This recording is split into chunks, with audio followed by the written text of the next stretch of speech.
यस्य पुंस हृदि त्वन्नाम नागदमनि स निरस्त शंक सन फणिनम क्रमयुगेण आक्रामति।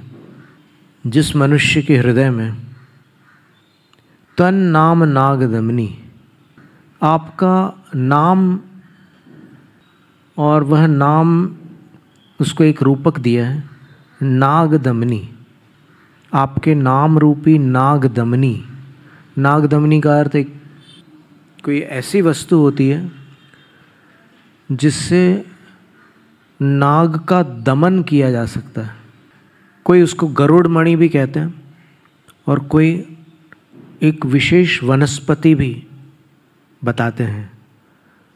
तो वो जिसके पास होती है तो नाग का दमन हो जाता है, नाग उस पर आक्रमण नहीं करते।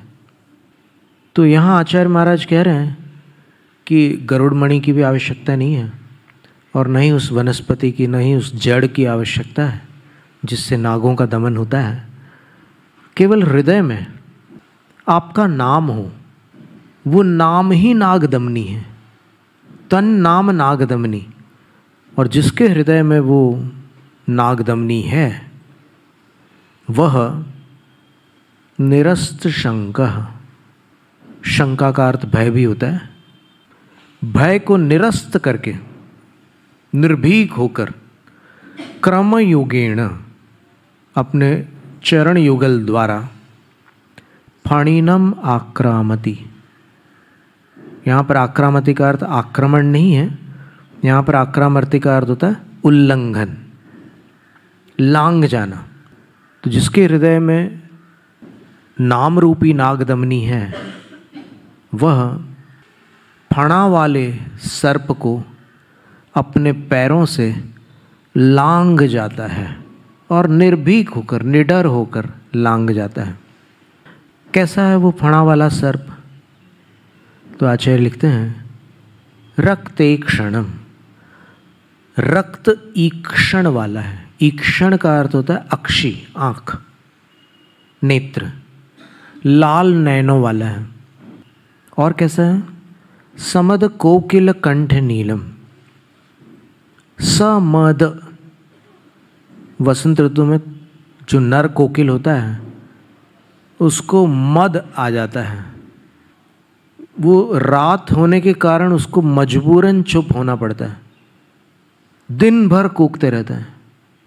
तो यहाँ आचार्य कह रहे हैं कि ऐसा सांप जो कोयल के कंठ के समान नील यानी कृष्ण है, जो वसंत ऋतु में कोयल के कंठ में नए पंख आते हैं, वो वैसे ही काला रंग है उसका, लेकिन कंठ में जो पंख आते हैं उसको अंग्रेजी भाषा में ग्लॉसी ब्लैक कहते हैं।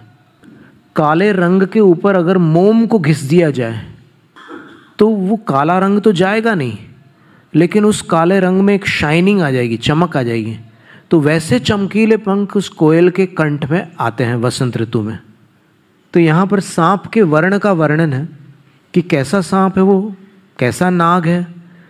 तो बोले लाल आँखों वाला, और वसंत ऋतु में जो कोयल के कंठ का रंग होता है उसके जैसा काला।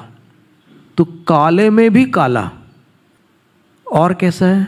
क्रोधोद्धतम, जिसका क्रोध भड़का हुआ है, अथवा जो क्रोध से अनियंत्रित है, किसी के काबू में नहीं है, ऐसा सांप। और कैसा है? उत्फणम, फणा ऐसे उठाए हुए। ये जो नाग होते हैं 24 घंटे उसका फणा नहीं निकला रहता, वो फणा समेट भी सकते हैं। समेटते हैं तो एकदम साधारण सांप लगते हैं, लेकिन जब फणा फैलाते हैं तब वो समझ में आता है कि ये तो कोबरा है।